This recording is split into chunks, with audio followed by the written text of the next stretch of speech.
नमस्कार मित्रों, मैं एसवी भारद्वाज आपका पुनः स्वागत करता हूं। दोस्तों, वृश्चिक राशि तथा वृश्चिक लग्न के लिए राहु बहुत उम्दा खेल करने जा रहा है। जो राहु आपके कामकाज में अवरोध का कारण बना हुआ था, क्योंकि राहु की दृष्टि केतु के ऊपर या केतु का दशम भाव में विराजमान होना, सिंह राशि में, वह भी सूर्य की राशि में, कहीं ना कहीं आपके कामकाज के हालात उतने बेहतर नहीं थे। अभी हाल फिलहाल जब से राहु केतु यहाँ पर गोचर कर रहे हैं, और कई बार तो ऐसा भी होता रहा है आपकी अनचाही जगह पर बदली हो जाना और कार्य क्षेत्र पर प्रतिस्पर्धा का बढ़ जाना, एनविटी का बढ़ जाना, बॉस आपकी सुनवाई ना करे, आदि इत्यादि। दोस्तों, फिर भी राहु आपके लिए कुछ बेहतर हैं, काफी बेहतर हैं बल्कि, क्योंकि राहु शनि की राशि में, शनि आपके लिए पंचम भाव में इतने बुरे नहीं हैं। चतुर्थ भाव का मालिक होकर शनि पंचम भाव में है तो केंद्र त्रिकोण राजयोग कम से कम तो बनाता है। हालांकि पंचम भाव कालपुरुष की कुंडली में सिंह राशि आती है पंचम भाव में, फिर भी शनि यहाँ पर कुछ एरियाज को छोड़कर अच्छा ही फल देते हैं।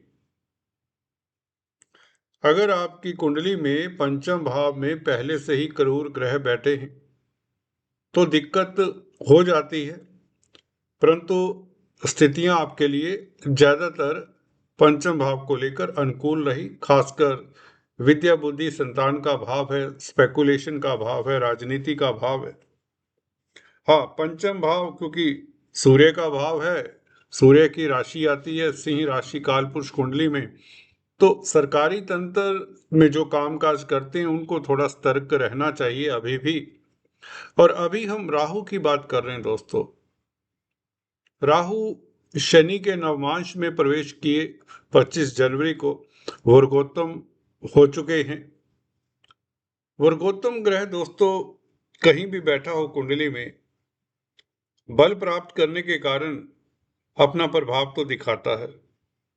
राहु अब बुध के साथ 3 फरवरी से गोचर करेंगे। बुध का राशि परिवर्तन होता है 3 फरवरी से, शुक्र का 6 फरवरी से। तो बुध शुक्र दोनों राहु के साथ मिलेंगे।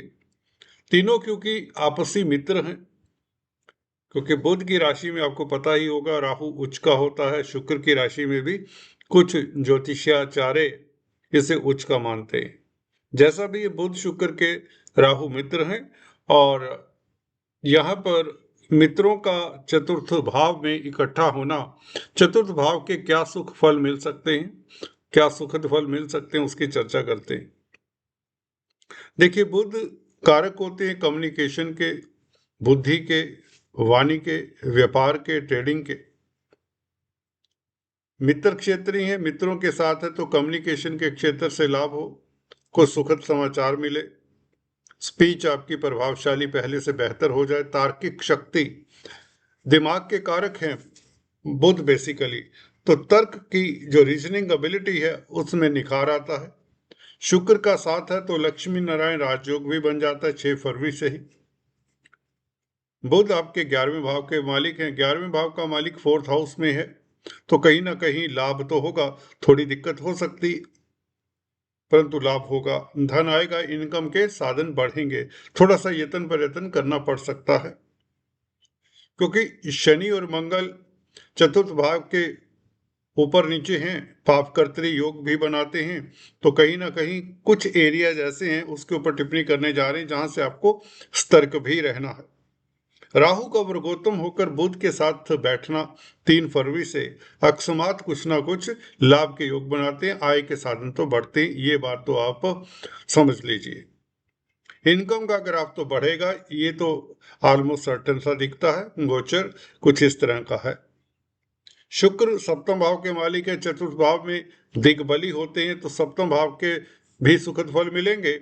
और दिग्बली होने के कारण जिन एरियाज के कारकत्व हैं, शुक्र कारका है जिन बातों के, खासकर स्त्री वर्ग के कारक हैं, पत्नी के कारक हैं, भौतिक पदार्थों के कारक है, लव रोमांस के कारक हैं, तो इन क्षेत्रों से आपको लाभ होगा। इन क्षेत्रों से आपको सुखद स्थितियां नजर आएंगी। अगर आप भौतिक पदार्थों में डील करते हैं, खासकर cosmetics, readymade garments, diamond, textiles, luxury products या कला के क्षेत्र में है, तो इन क्षेत्रों से आपको लाभ होगा। कला के प्रति आपका रुझान हो जाता है और लव लाइफ आपकी जरूरत से ज्यादा बेहतर होगी। और कहीं ना कहीं पत्नी के साथ वैचारिक मतभेद दूर होंगे और दाम्पत्य जीवन कहें तो वैवाहिक लाइफ तरोताजा रहेगा। घर परिवार में साजो सज्जा का सामान आने के योग बनते हैं, बड़ी गाड़ी परचेज करने के योग बनते हैं इस अवधि में। और क्योंकि राहु भी शनि के नवमांश में प्रवेश हुए हैं, शनि चतुर्थ भाव के मालिक हैं, जिनकी राहु की दशा अंतर्दशा है, घर परिवार में माहौल अच्छा और जमीन जायदाद प्रॉपर्टी के कामकाज से आपको लाभ होने के योग बनाता है। ये गोचर लाभेश का साथ में मिल जाना बुध का, क्योंकि बुध की उच्च की राशि है, कन्या राशि का मालिक है, तो इसका फल बुध ज्यादा देगा। अष्टम भाव का फल इतना अच्छा नहीं देगा, ना ही दे पाएगा। गुरु से दृष्ट है, ये अच्छी बात हो जाती है। गुरु द्वितीय भाव के भी मालिक है, पंचम भाव के भी मालिक है, राहु बुध शुक्र, इन तीनों के ऊपर गुरु की नवम दृष्टि भी है। ये गुरु का प्रभाव कहीं ना कहीं आपके फाइनेंस के क्षेत्र में आपको बेहतरी करता है। आपका रिजल्ट मनी मैटर्स में आपको सफलता ज्यादा मिलती है। शिक्षा क्षेत्र से फायदा होता है। पारिवारिक स्थितियां गुरु के कारण बेहतर रहेंगी। फोर्थ हाउस के ऊपर दृष्टि, बुध शुक्र और गुरु का संबंध फोर्थ हाउस में, तो कहीं ना कहीं घर में मांगलिक कार्य के योग बना देते हैं। अब बात करते हैं सतर्क रहने की। देखिए, ऑल वेल सेड दोस्तों, यहाँ पर बुध अष्टम भाव का मालिक है और शुक्र 12वें भाव का मालिक है, तो विदेशी कामकाज में तो सफलता मिल जाएगी, परंतु कहीं ना कहीं घर परिवार में से आपको दूर जाना पड़ सकता, कामकाज के लिए जाना पड़े या कोई भी कारण हो, आपको ज्यादा ट्रैवलिंग करनी पड़ सकती है, उसके लिए तैयार रहें। फरवरी के महीने में कुछ ट्रैवलिंग इत्यादि की अधिकता हो सकती है।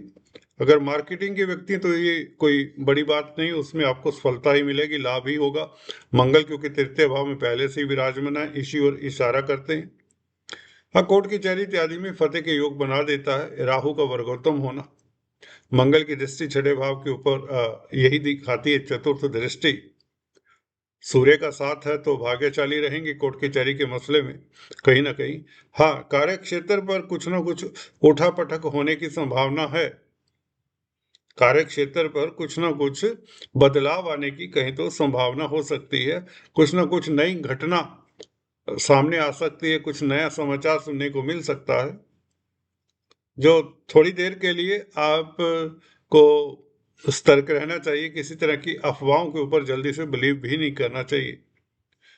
कुल मिलाकर राहु बुध शुक्र के ऊपर गुरु की दृष्टि ये शुभ है, और इसके कारण आपको कहीं ना कहीं सुख का एहसास भी होगा। भागदौड़ की जिंदगी से थोड़ा सा ये तरोताजगी भी देते हैं। ऐसा भी ये गोचर है कि यहाँ पर मिला जुला प्रभाव देखने को मिलता है। फिर भी अपनी मदर के स्वास्थ्य का ख्याल रखें इस अवधि में, और पब्लिक डीलिंग करने वालों को अपनी यू नो जो खासकर राजनीति में अपनी बयानबाजी के ऊपर नियंत्रण रखना चाहिए। अपनी छवि का ख्याल रखना चाहिए, क्योंकि सूर्य की राशि में है केतु और 10th हाउस में है, और सूर्य को ग्रहण भी लगेगा। हालांकि वह 17 तारीख को है, हमारे देश में विजिबल नहीं है, तो इसका कोई ज़्यादा प्रभाव हमारे कैरियर के ऊपर इतना नहीं पड़ेगा। 10th हाउस में बैठा हो केतु सूर्य की राशि में तो है, और मंगल से दृष्ट है, तो कहीं ना कहीं आपको बॉस के समक्ष कम जाना चाहिए और सूर्य के उपाय करते रहें। खासकर आदित्य हृदय स्तोत्र का जाप दिल से करें, श्रद्धा से करें, आपको लाभ होता है। और गाय को कहीं ना कहीं चारा खिलाता रहे इस अवधि में। रविवार के दिन खिलाएं तो और भी बेहतर होगा। गाय को चारा खिलाना से आपकी कई दुविधाएं दूर होती हैं। दोस्तों, आज चर्चा इतनी ही, फिर से मिलेंगे, तब तक के लिए स्टे ट्यून्ड।